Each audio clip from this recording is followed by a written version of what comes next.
Hi there everyone, this is Jake Rodriguez Pumperada from Bacolod City, Philippines. In this tutorial video, we will learn how to create a simple addition of two numbers program using C programming language.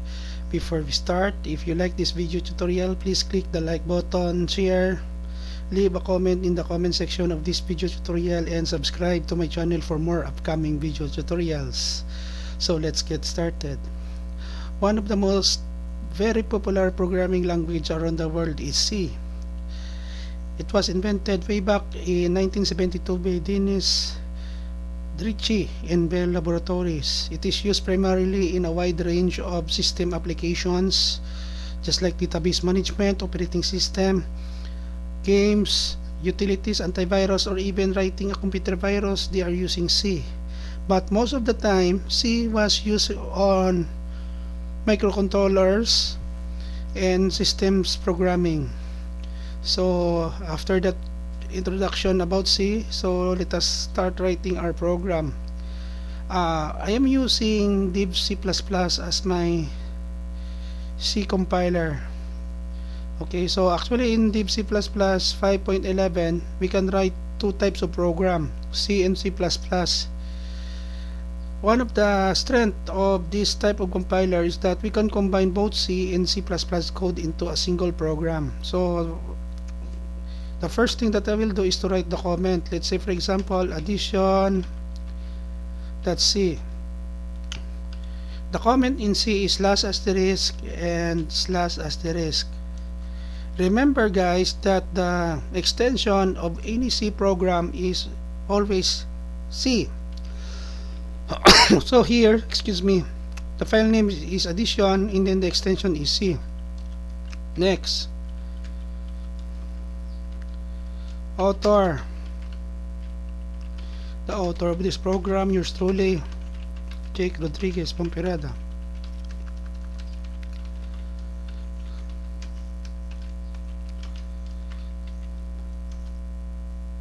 And then we have 8 November 1. Happy Halloween! All Saints Day here in the Philippines. The time is 9:26 a.m. Today is Friday. Now here I will declare first the library file for input output. So it is represented by this command sharp include stdio.h. Now the sharp include the sharp include guys now represent that we are including this library file or header file. stdio stands for standard input output, that enables us to use the command printf and scanf, that enable us to accept input from the user and output. So we have here int main begin int sum equals 0. We will use this as our assignment statement. A equals 0, comma B equals 0. Print F, new line, print F, horizontal tab / T, addition of two numbers. Sorry guys, I have a cough now.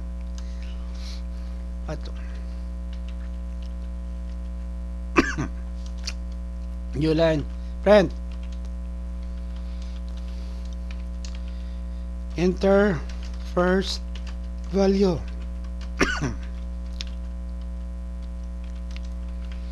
Scanf %d, because this declaration of three variables is integer, we are using %d. $a, semicolon, we will copy this one, paste, and then we just change this second value, and then we have here sum, assignment statement, open parentheses, a plus b. Sum will act as your assignment operator variable equals sign assignment statement here, and then hold the value of a plus b. Operand operator plus sign operand. Now let us display the result, no?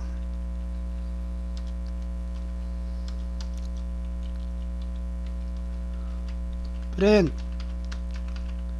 f backslash t, the sum of %d and %d is, we can move downwards here,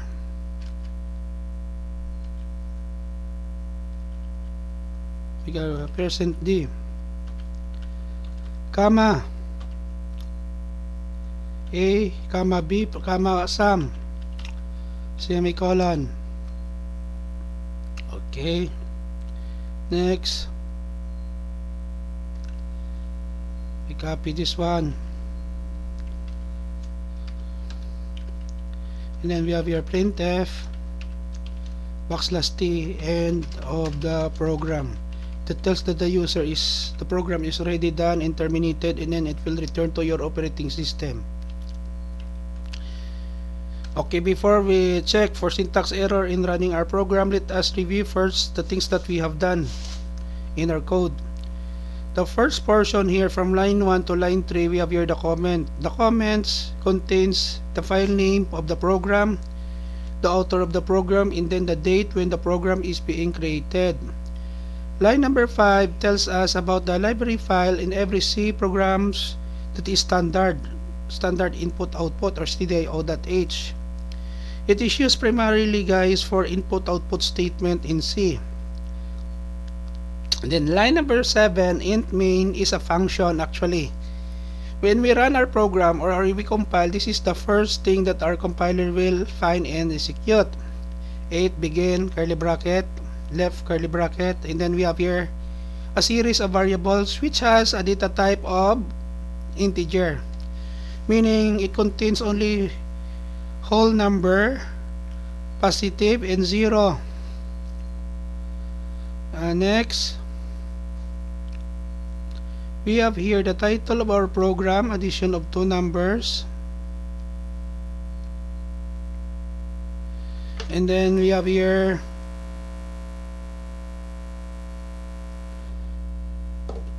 addition of two numbers in C, no? Save. Okay, wait.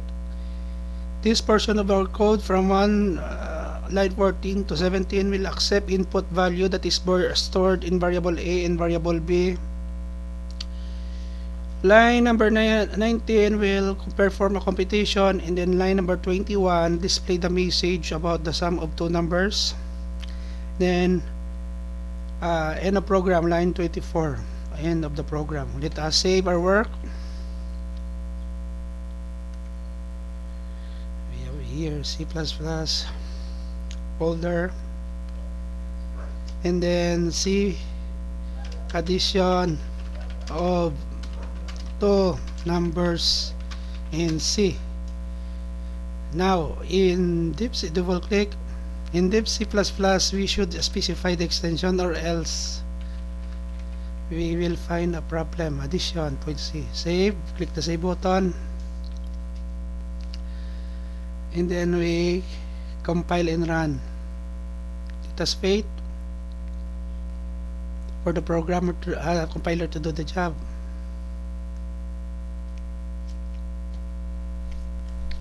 Wait.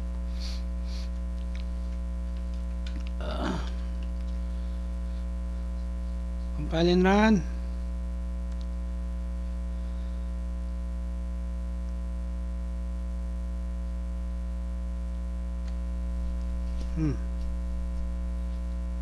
I forgot to put F.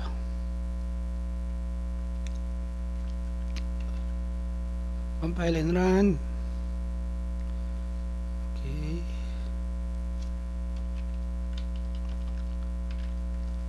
So what? Let us try again. Okay, so let's see. For example, we have 5 and 6. Addition of two numbers in C. Enter first value 5. Enter second value 6. The sum of 5 and 6 is 11 and a program. Let us try again. Second time around. Run the program. 21 and 9. Addition of two numbers in C. Enter first value 21. Enter second value 9.